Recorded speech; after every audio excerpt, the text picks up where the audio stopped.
all of this collapses down. That's happened before. I believe that. And then the whole car falls apart. Like Blues Brothers. The end of the Blues Brothers. I would rather talk about the Blues Brothers than talk about the film we just watched. I really don't even think I'm joking. I think I saw the most boring movie I've ever seen in my life. I'm like really trying to think of anything else that was more boring than this. You had more passion in talking about having mayonnaise on fries for the first time right before the movie. It was awful. But I remember it. It wasn't boring. It was also nasty mayonnaise. It was like no, that just meant there was more for me because I love mayonnaise on fries. But I think we're in agreement on the movie we just watched. Yeah. I loved when at one point you got up to grab a snack, I don't know, like 40, 45 minutes into the movie, and sat back down and just went like, please fill me in on everything. And I'm just like, dude, I legit can't.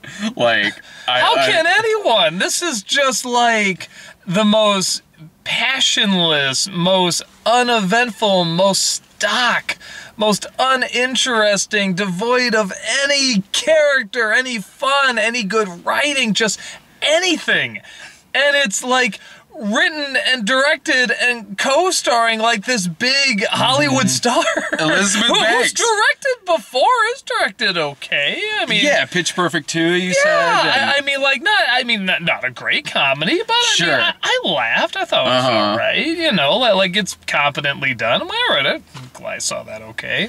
You know, but this movie, it felt like I was watching Men in Black International again, where it's just like, I'm just watching a movie happen in front of me. Like, I'm not retaining any information about the plot, the characters, the action, or anything. It is just this thing that's going on in front of my eyes that I have really no emotional investment in any way, shape, or form. Like, watching this movie, I kept feeling like this is less like I'm watching Charlie's Angels and like some weird spin-off of like The Spy Who Dumped Me that came out a year or so ago, the Kate McKinnon, Mila Kunis movie. That's what this felt like to me. It felt like more of something of that universe. It felt like a failed TV pilot that instead of being a half hour was like 2 hours. And that's why it failed. It is 2 hours, man. Like one of like many reasons. It's too. This Charlie's Angels sucks. I'm just gonna say, like, this was like when Dax Shepard made that Chips movie a couple of years ago, which admittedly was worse than this, but like, this along with that Chips movie where there's just something about it that feels like, was this maybe at one point conceived as something else and then was like, well, we could like tweak it a little and make it Charlie's Angels. In the case of that movie with like, it seemed like Dax Shepard was like, I want to do a movie with a lot of motorcycle stunts. Well, we got the rights to Chips.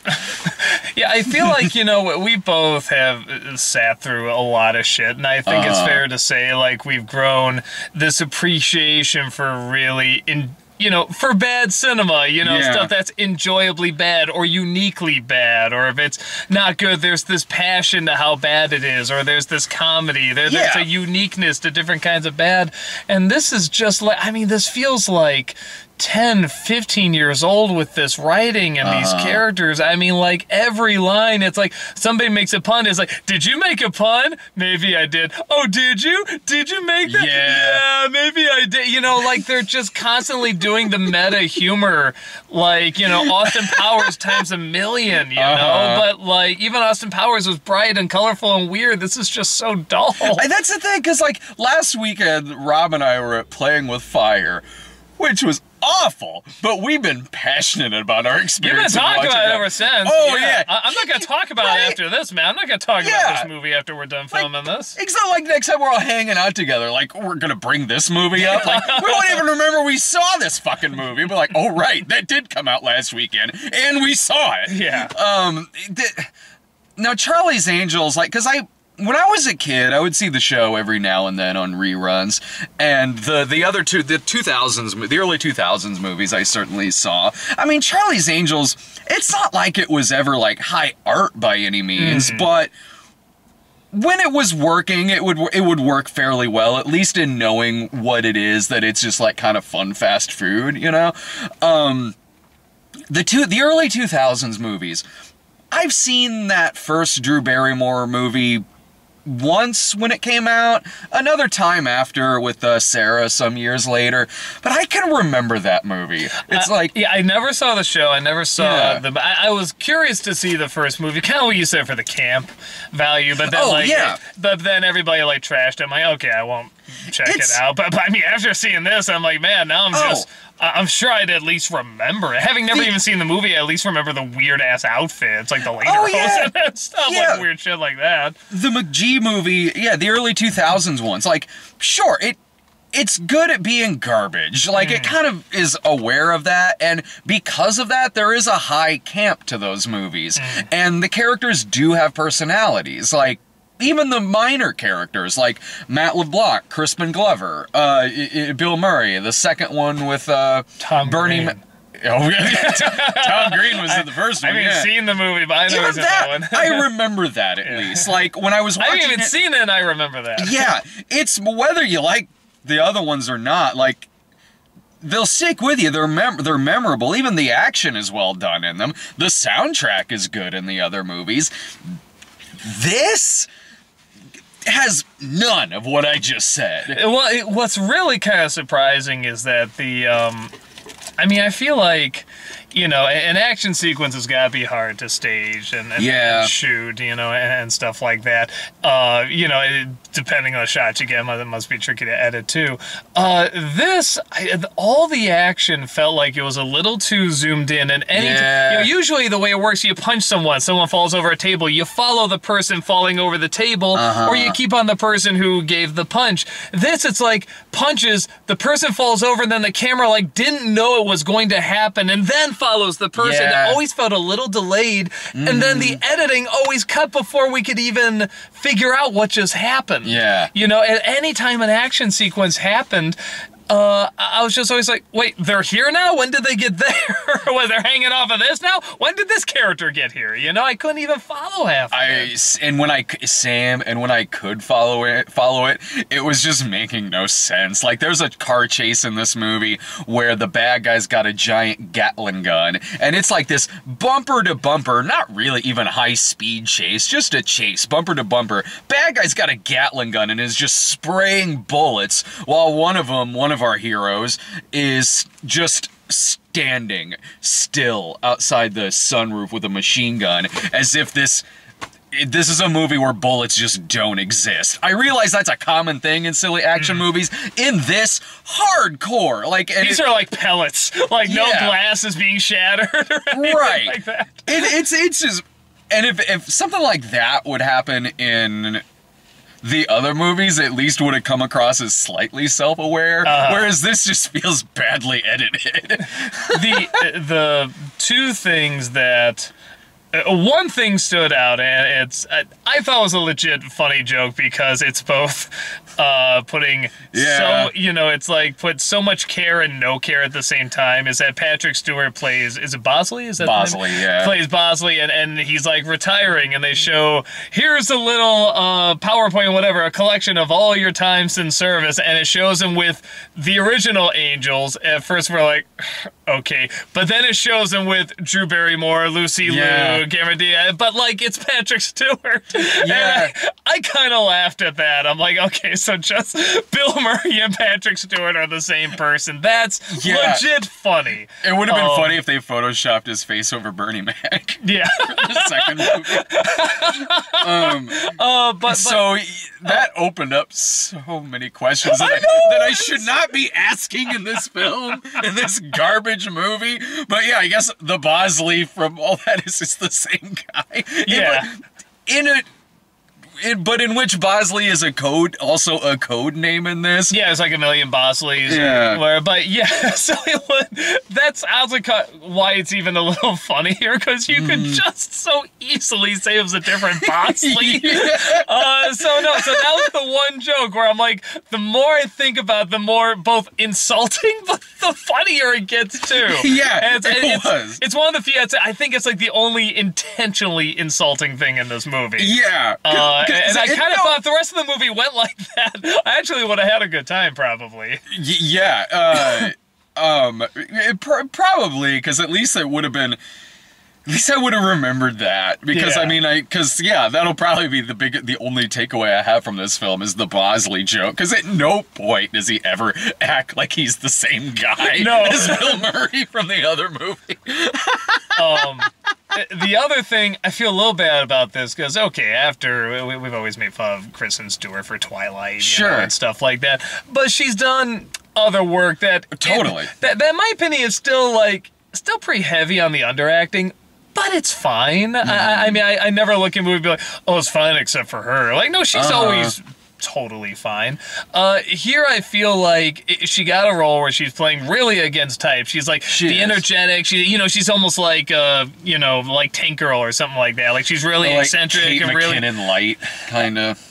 I don't know if I go that far. Yeah. Well, I never did see that spy movie she was in, but definitely like the like Kate Winslet in Eternal Sunshine, something like that. Just the super young, energized, let's go, something like that. And I'm saying to myself, if this was a good writer and a good director that could really make this work, like, I could see this working. Because that's not an actress I would say, yeah, put her in this role. Because she is so, mellow and not super expressive and stuff like that. And she really has to play against type.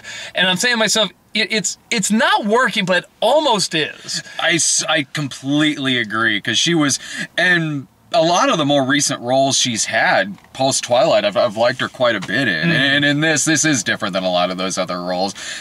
I so agree with you, because she was kind of the only one in this movie where I felt came the closest to being an actual character. Yeah. Like, and because they give her a lot of the one-liners and a lot of I the guess energy. That's what they are. Yeah, if you call it that. Like, it's not like she really has that intricate of a backstory or really any side things going on with her character, but there's enough in how much energy she's playing it to where it's like you said, like, it almost works if I knew anything about any of these characters that they're putting on screen. Or even just like, she has this energy where I'm like, I want to laugh at what she's saying. Yeah. God damn it, she's not saying anything funny. It's like, but I'm ready to laugh. I know. Like she has the pin set up. Yeah. And the bowling ball is going, and then, Elizabeth Banks is like, whoops, and pushes the ball out of the way. Yeah. It's like, what's your idea to do this bowling alley? Is that your name on the bowling alley? Why are you shoving the bowling ball out of the way? And it does... I mean, the setup for it is different enough than some of the other stuff in that it's kind of from the point of view of somebody who's joining the agency, sort of, but not in any way that makes sense. It's like... The one, man, I don't know these characters' names, damn. But like, neither do I. She's the one who the other two angels are protecting, and throughout the movie, it's like, okay, well, this movie's gonna end with her joining the agency and becoming one of the angels. Yeah. And then at the end, it's like a surprise. What? I'm gonna be an angel? Yeah. It's like, well, gee, there's been 3 of you this whole time. Yeah. It's like, oh, she's totally qualified. Her old boss was condescending to her once. Yeah. Sure, you can be a spy. But, I mean, they show... I mean, they show that in the trailer, because the trailer for the movie puts 2 of the post-credit scenes in it. Yeah. Of the million post-credit scenes that's in this damn movie, because the other big laugh that I got out of the film was the smash cut to the ending credits. Yeah, I think we're even joking, like somebody says a bad line, you're just like, credits, and then like I think, again, we keep doing this, like 2 lines later it happens, it's just like, oh, okay, because we are doing that. Yeah, there was a part, like, at the end of the second act, where I just went like, credits, because it was more of an ending shot than the actual ending shot of the movie. Yeah. Where they're on a boat and it pans out and this music is playing. And it was after a big action sequence and they're tired and they're relaxing. Someone says a bad joke and then pop song playing, backing out. It's like... You expect credits start rolling. I'm saying, like, I knew it wasn't going to be the credits, but there's a part of me that's like, I'm crossing my fingers. Me too. It's like, I haven't been paying that much attention to the story. It's not like I'll walk out going, wow, there was a lot of loose ends. But when it does end, it's just, you don't expect it because it's just two characters talking after the action sequence, and you're expecting there's going to be this kind of wrap-up before this, but, like, these two characters are talking. One dude's like, so, I don't know, can I, like, call you sometime? Do you want to get together? Girl's like, don't worry, I'll call you. Credit, smash, cut to credit. It's not like there was a big pan or anything. Like, it's like... Brad, spoilers. It's like, how do you... I know, it's like, how do I even... That was the rosebud of this movie, Brad. Yeah. We'll call you. The spoiler of the movie is it has no ending scene. But then it goes into, like, again, a lot of cameos thrown in the ending credits. Yeah. From Danica Patrick to Ronda Rousey.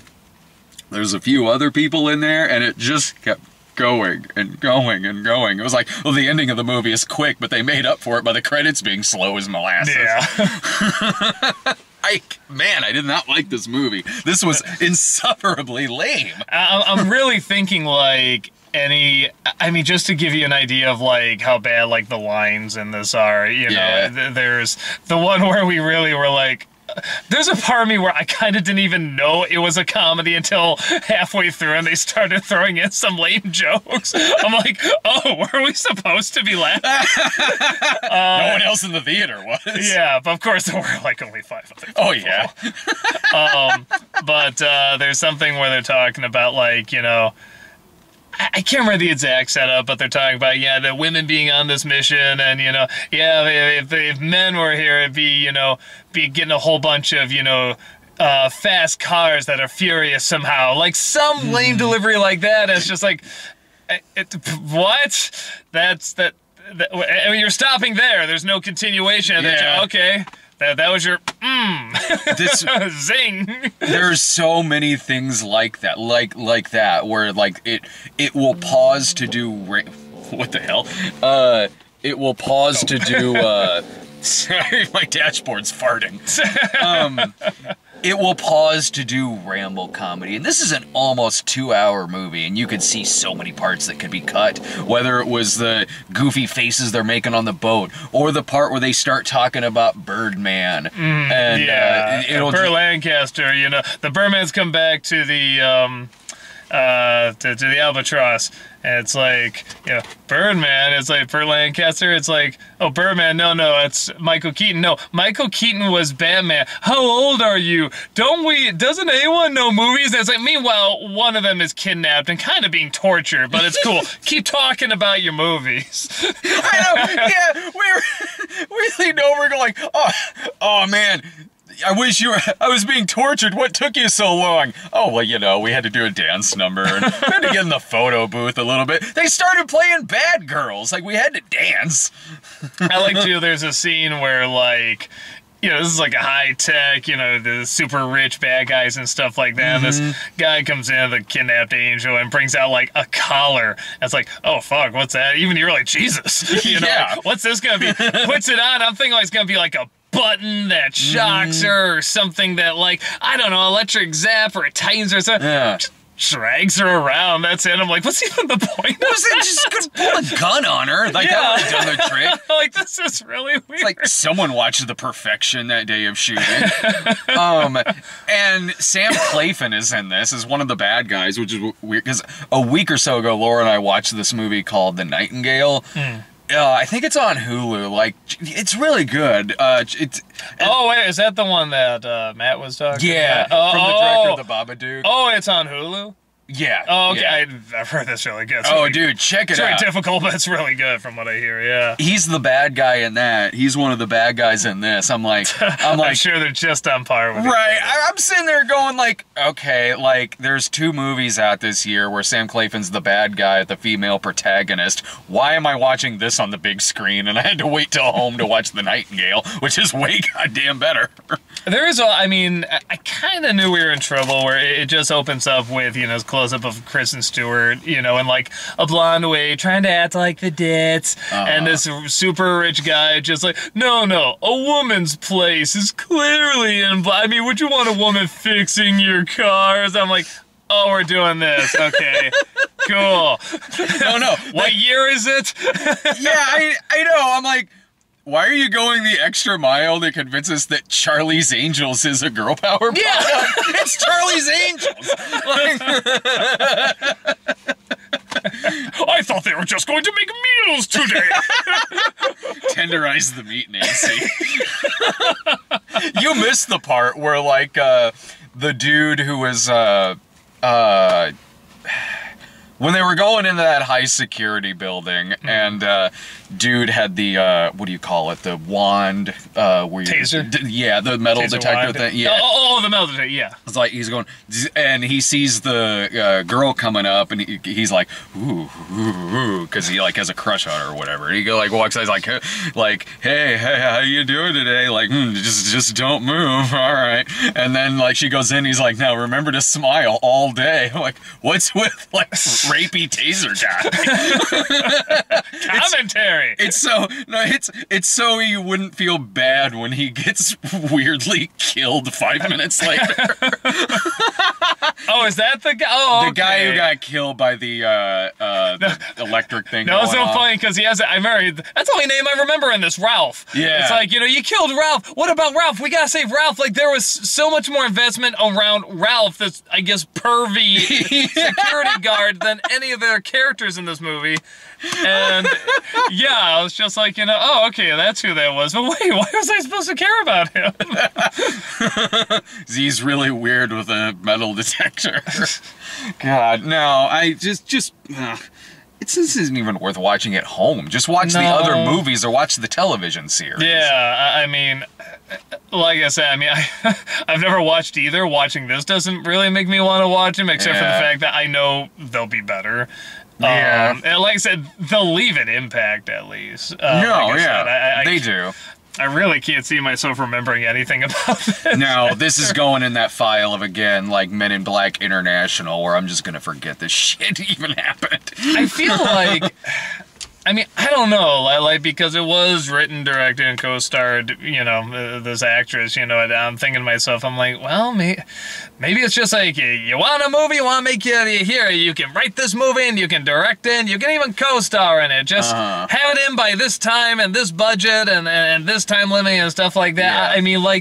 Because it kind of has that rushed feel. Like I said, the action sequence, like, it always looked like the camera didn't know what was going to happen when they were going to fight. Yeah. And it was just, oh, they're going over here, okay, I'm shooting over here, I'm going over here, okay. And we'll save it in editing and just have like a million edits so people will think it makes sense. It could have been, because this is one of those movies where I didn't even know this was a thing until I got a trailer for it like 2 or 3 months ago, where I was like, wait, they're doing Charlie's Angels again? I guess it makes sense. Every 5 years they do something Charlie's Angels. Like, there was another TV series of it, I think 5 some years ago. Like, maybe shorter, maybe longer. I can't remember. It just seems like every once in a while they try bringing Charlie's Angels back. The only reason I remember is because when your trailer dropped for another Cinema Snob movie, Charlie's Angels did too. And just for the hell, because I knew this was the only movie I could get away with it, I just put my thoughts on the Charlie's Angels trailer, Kristen Stewart. I was like, maybe she could be a good action star. Yeah, I like Elizabeth Banks stuff before, and I just put your trailer. That was awesome. But what I love is everyone in the comments was playing along. They're like, yeah, Kristen Stewart's had her ups and downs, but after Twilight, and they're like, yeah, well, maybe Elizabeth Banks, like, and it's clearly your trailer. It's like another Cinema Snob. Like, there's no way. And everyone played along, and I love it. That's awesome. Do you remember years and years ago when I did that? It was Sarah watching Short Circuit 2. Yeah. She was crying, and then you took the video of her crying and put the mask over it, where he's pretending to get shot. And there were people in the comments thought it was legit, going, what the hell? Why is she crying? Like, suck it up. It's not even supposed to be sad. I wonder if anyone's like, it is a sad scene. I really thought he died. It was the mid-90s. We got really sad about a lot of things. Any final thoughts about this? No. I barely have no thoughts I barely about this. had one thought about this Yeah, movie. no, I really have nothing about this movie. That anything you could get out of me about this movie, you've gotten out of me, man. Yeah, I'm surprised I was able to talk this long about it. But albeit, let's see, Jared and I are doing Ford v Ferrari, and something called Warrior Queen of Johnsy or something that's out. Sounds more entertaining than this. I'm excited. It's another 0% movie that I've never heard of, and I get really excited when that happens in here. So Jared and Laura and I think, are seeing The Good Liar at some point. So thanks a bunch, everyone, for watching. See ya.